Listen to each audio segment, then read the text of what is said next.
Էդգար Ղազարյան։ Շատ անվտանգ եւ անվնաս ձևով ներկայացվեց ձեր կենսագրության մի հատվածը, հետո մենք պարոն Մանուկյանի շնորհիվ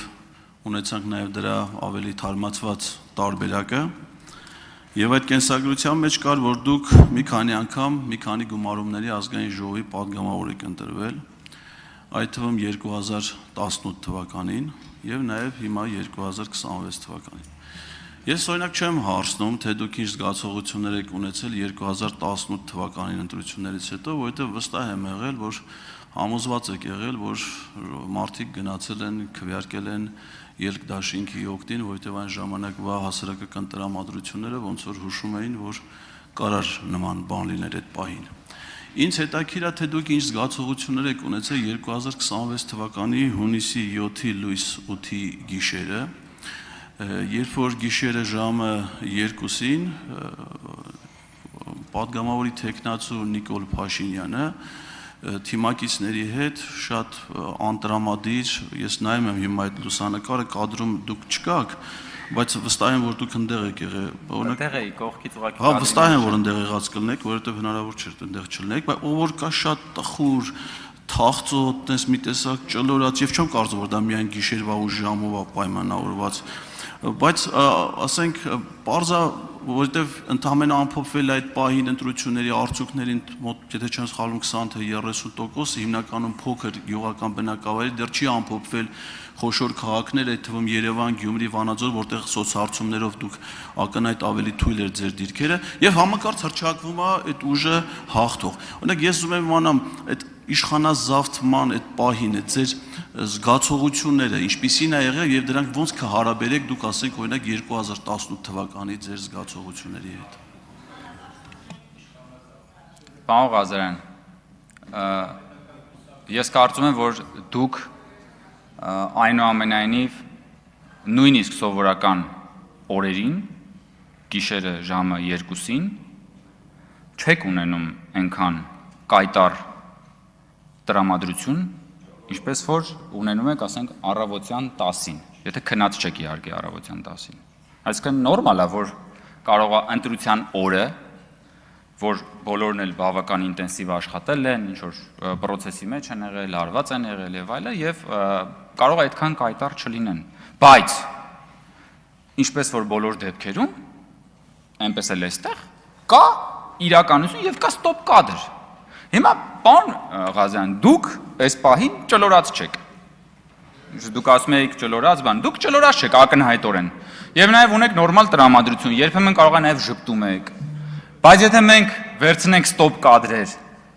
ձեր այսօրվա ամբողջ ներկայությունից կամ ոչ միայն ձեր, իմ եւ մյուսների, հաստատ կլինի, ասենք,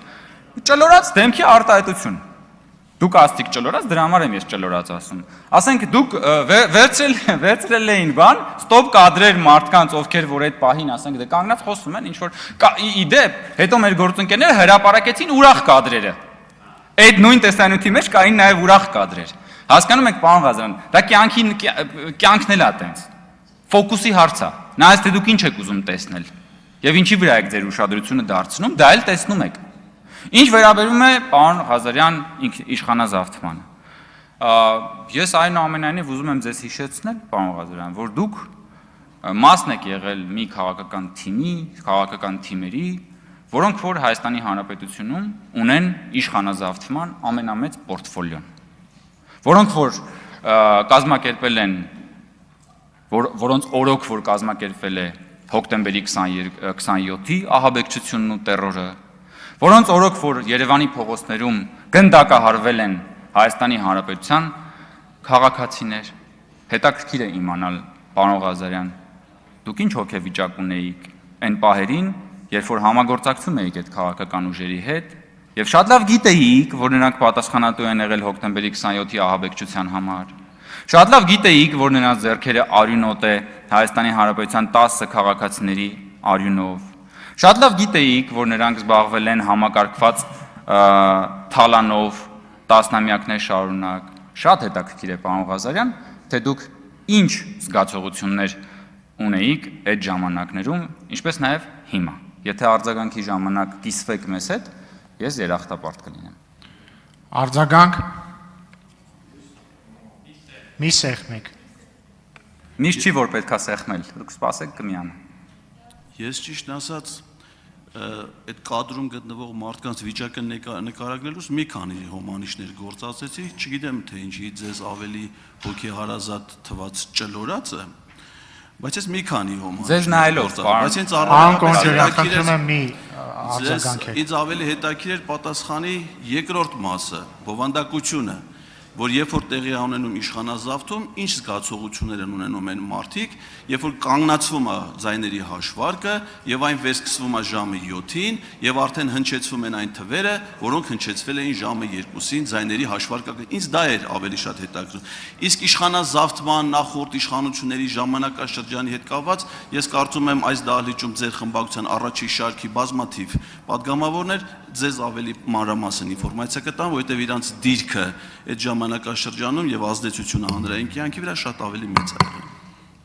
Պարոն Ղազարյան, ես նորից նշում եմ, որ եթե դուք վերցնեք, խնդրում եմ, վերցրեք այդ օրվա այդ ճեպազրույցի ասուլիսի ամբողջական տեսանյութը, նայեք եւ այդ տեսանյութը նայելուց հետո, եթե դուք իսկապես ազնիվ եւ անկեղծ գտնվեք, եկեք այդ նույն հարցը ինձ տվեք։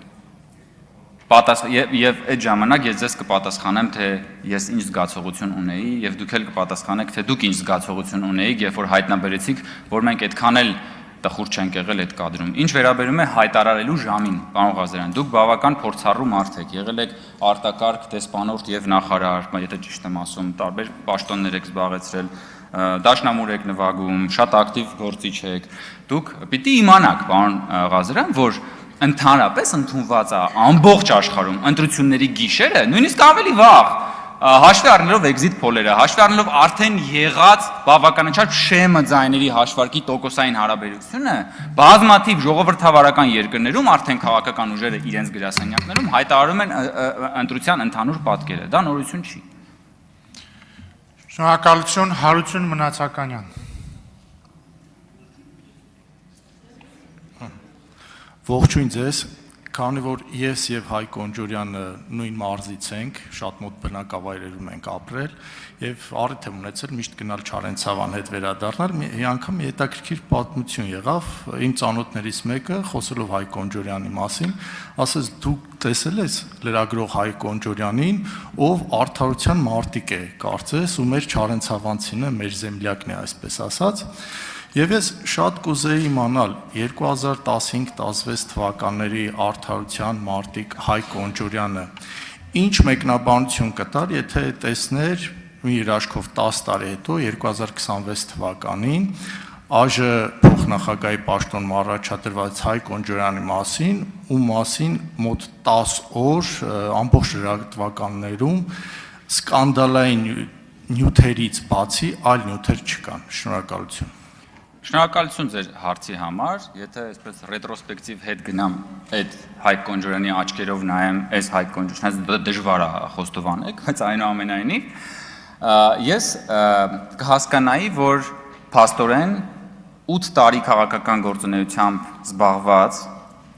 8 տարի ազգային ժողովի ամենաակտիվ падգամավորներից մեկը եղած, 5 տարի կառավարող խմբակցության ղեկավար եղած Հայկ Կոնջորյանի անձի մասին, անձամբ իր մասին, անձամբ իր գործունեության մասին որևէ հակափաստարկ չկա, որևէ կոմպրոմատ չկա, որևէ հակաթեզ չկա, որևէ ասելիք չկա։ Դրա համար փորձ են անում թիրախավորել Հայկ Կոնջորյանի հարազատներին, որպեսզի խփեն Հայկ Կոնջորյանին։ Եվ դա այդ Հայկ Կոնջորյանի համար կարծում եմ, որ հաճելի գնահատական կլիներ, պարոն Մնացականյան, որովհետև եթե դուք ուշադիր նայեք այդ պատմություններին, այդ պատմությունների մեջ վիթ խարի քանակություն fake news գոյություն ունի։ Ես ուղղակի չեմ կարող հասցնել այս մի քանի րոպեների ընթացքում այդ fake news-ներին անդրադառնալ, բայց ուշադրությամբ հետևելու եմ հետո նաև տրված հարցերին, նաև մամուլում եղածների մասով իրավաբանների հետ հիմա խորհրդակցություն ա գնում զրպարտությունների մասով հայցեր ներկայացնելու վերաբերյալ։ Ես դուք ճիշտ նշեցիք, որ ժամանակին զբաղվել եմ հրապարակախոսական գործունեությամբ։ Եվ ես իմ հրապարակախոսական գործունեության ընթացքում խոսել եմ գրեթե նույն բաների մասին, ինչի մասին որ խոսում եմ այսօր։ Ես խոսել եմ արդարության մասին, ես խոսել եմ ժողովրդավարության մասին, ես խոսել եմ ժողովրդավարությունը ապականողների եւ ասպատակողների մասին, ես խոսել եմ ինքնիշխանության պաշտպանության մասին, ես խոսել եմ այն նույն մարդկանց մասին այն ժամանակ։ Ում մասին, որ ես այսօր խոսում եմ, ուղղակի տարբերությունն են եղել, որ այն մարդիկ այն ժամանակ եղել են իշխանություն, այսօր այդ մարդիկ ընդդիմություն են։ Ընդդիմություն են քաղաքական կարգավիճակով, բայց ունեցած ռեսուրսների քանակով այդքան էլ ընդդիմություն չեն, որովհետև Հայաստանի Հանրապետության պատմության մեջ չի եղել այդպիսի բան, որ ընդդիմությունը տասնապատիկներով, սեփական ռեսուրսներով, փողով, ունեցածքով, ամեն ինչով, մեդիաներով, ամեն ինչով այնքան առավելություն ունենա իշխանության նկատմամբ, ինչքան որ այսօր կա։ Այսօր ձեր խմբակցություններում առնվազն իմ տեղեկատվությամբ $2 միլիոնատեր կա։ Եթե մի հատ ձեր, մի հատ այն խմբակցությունում։ Դուք միլիոնատեր չեք, բան, դուք դրամով եք միլիոնատեր, բան։ Եթե մեր խմբակցությունում չկա։ Եվ ձեր խմբակցությունների ես ձերի մասով վստահ չեմ, բայց մյուս խմբակցությունը ապօրինի գույքի բռնագանձման օրենքով ահռելի մեծ մի հատ պորտֆոլիո ունի։ Ես այն ժամանակ էլ եմ դրա մասին խոսել։ Այն ժամանակ ես ունեցել եմ հաղորդումներ, որ հրապարակախոսական, որոնք եղել են գողապետության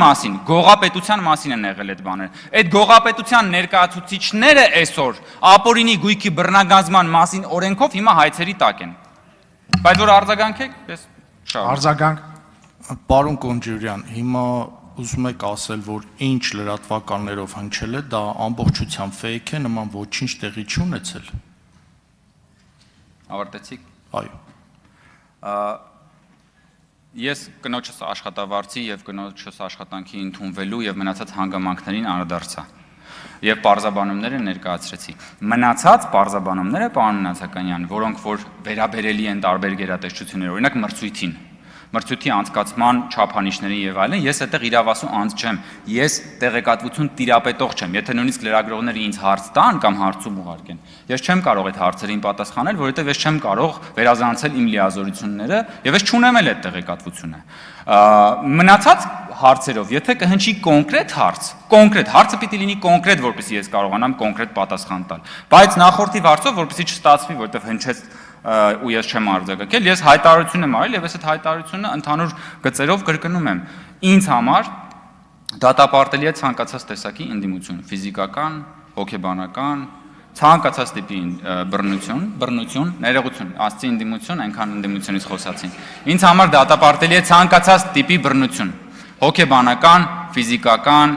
ցանկացած տիպի բռնություն ինձ համար դատապարտելի է եւ այդ հարցի վերաբերյալ կա հարուցված քրեական գործ եւ ես վստահ եմ, որ պատասխանատվություն են կրելու այդ մարդիկ։ Եթե ունեք կոնկրետ հարց, ես հավելյալ Շնորհակալություն, Նարեկ Կարապետյան։ Պարոն Կոնջուրյան, ինչքան շահաբաժին է